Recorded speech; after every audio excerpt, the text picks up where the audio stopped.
The DStv Premiership resumed this weekend after a lengthy Africa Cup of Nations tournament, which saw Bafana Bafana finish third. We're joined by former Bafana Bafana defender Mark Fish via Zoom to speak to us about what to expect in the second half of the season. Mark, thank you so much. You are a defensive dynamo, as you're known. But before we get to the football frenzy, I have to ask, you were at the mid-bar mile, and a little mermaid tells us that she was also the star of the show. No, certainly. I do find myself quite comfortable in water, as it should be, a fish in water. But I did have a race against my daughter. And unfortunately, or fortunately, whichever way you look at it, she beat me comfortably by 4 minutes. But it's just a fantastic event. And just to be swimming an event like that with one of your children and competing in it, it was an awesome experience again. So I've done 7 of them, and I've enjoyed every single year, and long may it continue.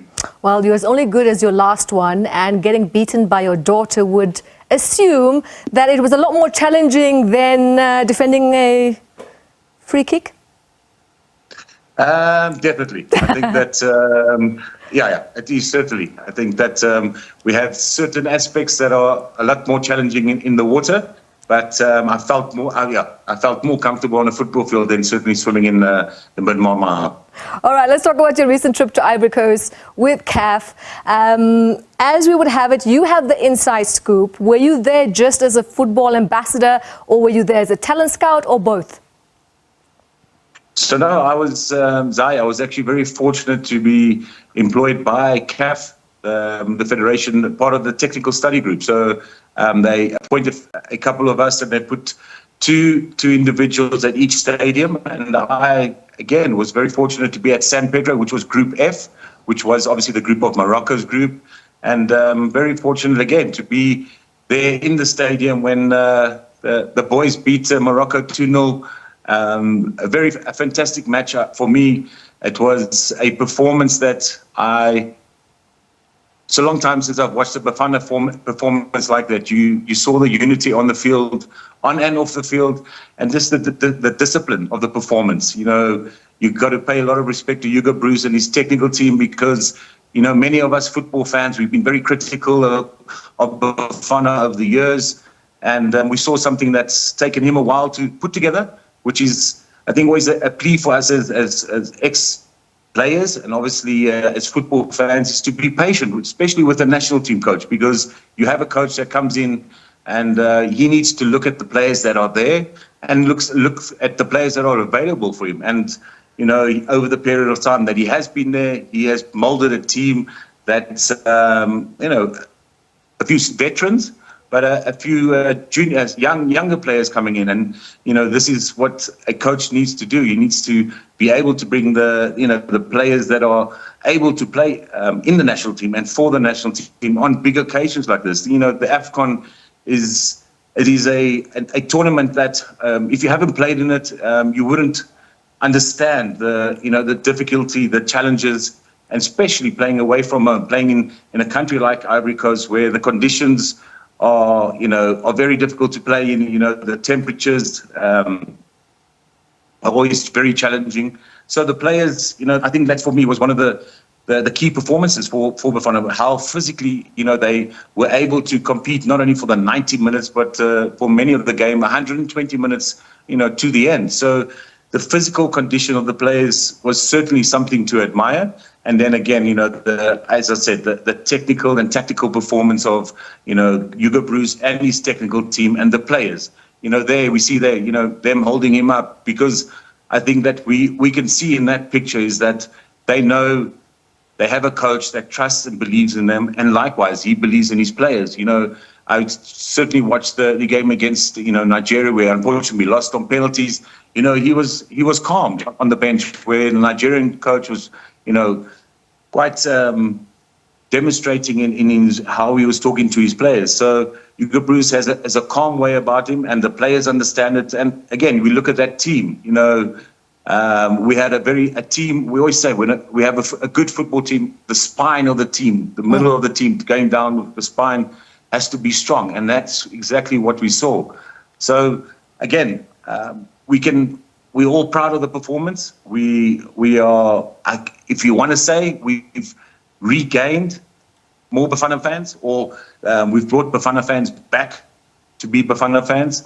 But the challenge is now. I think we respect and admire what the players have achieved, but now is the next step. The next step is, how do we continue this? And this, the players themselves know they're in a tough group. You know, Nigeria is in our World Cup qualifying group, and this is the challenge. I think at the end of the day, the challenge is to qualify for the World Cup, which is in 2 years' time, 2026, in America, Mexico, and Canada. And this should be our aim. You know, we saw in our performance that we can beat the mighty Nigerians. Because when I say mighty Nigerians, meaning they are a team that certainly have had the better of us over the years. But with the players, the confidence, the performance, I certainly do believe that they can go on to top their group, which is obviously a challenging. Yes, there are other teams in the group, and this is what the players also realize, I think, from this AFCON, is that consistency is important. And the players, you know, after, you know, a disappointing opening game, you know, they learned from that experience and they became more consistent in their performance and obviously the discipline on the field. I think the most important thing for us as South African football fans is that this team, a group of players, they have brought pride and passion back into football for South Africa. And now, us as South African fans, we can all praise, oh yes, we are very happy with what they've achieved, but how do we show them? And I think we show them by filling the stadiums when they play in the World Cup qualifiers. Again, I do believe that, you know, the Federation needs to make a statement in the sense that, you know, FNB Stadium is the home of Bafana Bafana. You know, for years when we played there, that was our home, and the countries, you know, that feared us coming to South Africa, knowing they're going to have to play in FNB Stadium against us, because we had a 12th, 13th and 14th man supporting us, and that being the fans in the stadium. And I do believe that this performance will bring the players, the fans back to the stadium, supporting the players, no matter which club the players come from. I think that is also key. You know, sometimes we don't want to support the national team because we don't have a player, you know, from our club, or we against that club. And that is not. These players go out to represent the nation, and this is exactly who they are and what they are. So, again, the cry is to fill the stadiums when we're playing, no matter what country, whether it's Rwanda at home, whether it's Lesotho, Zimbabwe, Nigeria, the teams in our group, that we fill the stadium and show this is Bafana Bafana. The performance at the AFCON wasn't just a once-off. We are building ourselves to be a nation to be reckoned with on the continent again. I love that, because this has been one of the best AFCON so far. So we're halfway in the PSL. It kicked off this weekend with a bang, not without its usual drama, as always, you know. But halftime, what do you think are the game plans of the teams going forward?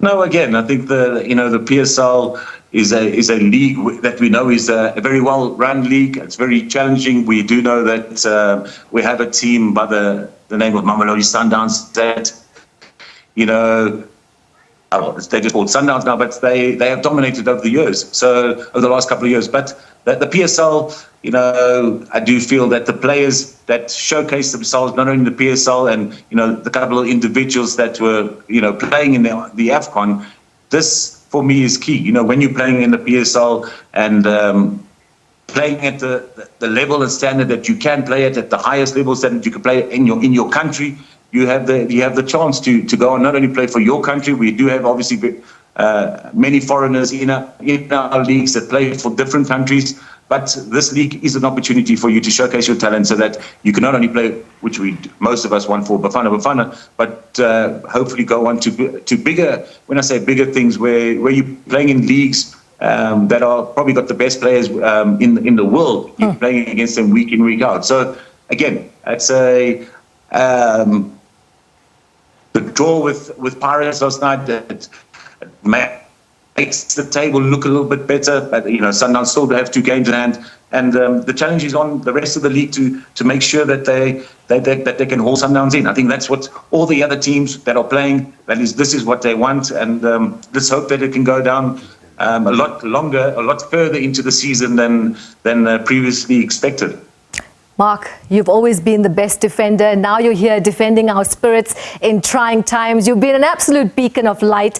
Keep swimming, even if it's upstream. We're right behind you. Thank you so much, Zion. Thank you for having me on your show. All the best. Thank you.